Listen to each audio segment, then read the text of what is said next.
శ్రీకాకుళం జిల్లా కాశీబుగ్గ వెంకటేశ్వర స్వామి ఆలయంలో జరిగిన తొక్కిసలాట 10 మంది చనిపోయి మరికొంతమంది తీవ్ర గాయాలతో ఆసుపత్రి పాలవడం మీద ఆంధ్రప్రదేశ్ ప్రభుత్వం తరపున దేవాదాయ శాఖ మంత్రి ఆనం రామనారాయణ రెడ్డి గారు స్పందించిన తీరు చాలామందిని ఆశ్చర్యానికి గురి చేసింది.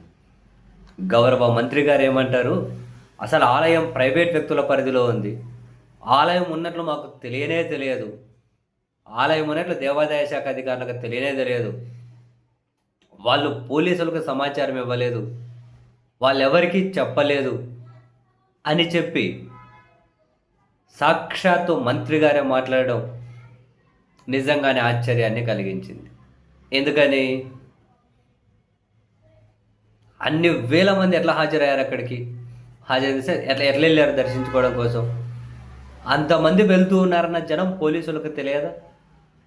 అది ఒక ప్రైవేట్ వాళ్ళ ఆధీనంలో ఉంది అంటే, ప్రైవేట్ వాళ్ళ ఆధీనంలో ఉండి జరిగితే ప్రభుత్వానికి సంబంధం లేకుండా పోతుందా?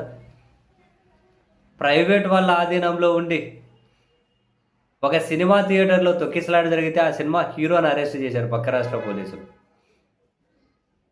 ఇక్కడ మరి తొక్కిసలాట జరిగి ఇంతమంది చనిపోయారు. ప్రభుత్వ పరిధిలో లేదు, అది ప్రైవేట్ వాళ్ళ పరిధిలో ఉంది. పోలీసులకు సమాచారం ఇవ్వకుండా తెలియదా? అంతమంది పోతూ ఉండి ఎక్కడికి పోతున్నారని స్థానిక అధికారులకు తెలియదా? పోలీసులకు తెలియదా? ప్రజాప్రతినిధులకు తెలియదా? కనీసం ఏర్పాట్లు చెయ్యాలి అని చెప్పి తెలియదా? అంతమంది ఎట్లా పోయారు? ఏం సమాచారం లేకుండా వాళ్ళందరూ అక్కడికి ఎట్లా వెళ్ళారు? ప్రభుత్వం ఏం చేస్తుంది ఏం సమాచారం లేకుండా పోతే? ప్రతిదీ ప్రభుత్వానికి తెలిసే జరగవు కదా ఇటువంటివి. అవును, ప్రభుత్వానికి సమాచారం ఇవ్వలేదు అనుకుందాం, ఫర్ ఎగ్జాంపుల్ మంత్రి గారు చెప్పినట్లే ప్రభుత్వానికి సమాచారం ఇచ్చేది ఏముంది? అవును, ఎంతమంది వస్తారో ఆ నిర్వాహకులకు తెలియదు అనుకుందాం, ఫర్ ఎగ్జాంపుల్. నిర్వాహకులు తప్పే. ప్రభుత్వం జవాబుదారీతనం వహించకుండా ఎంత కన్వీనియంట్గా పక్కగా తప్పుకుంటారు అంటే, అసలు జవాబుదారీతనం అనే పదమే పెద్ద బూత్ అయిపోయింది. ఏం చేయాలి? యాడ తొక్కిసలాట జరిగి చనిపోయినా, గోడగూలి చనిపోయినా, ఎంతసేపు ఉన్నా ఇదేదో రాజకీయ విమర్శ ప్రతి విమర్శలకు ఒకరు మరొకరి మీద నిందలేసుకోవడానికి సరిపోతుంది. కానీ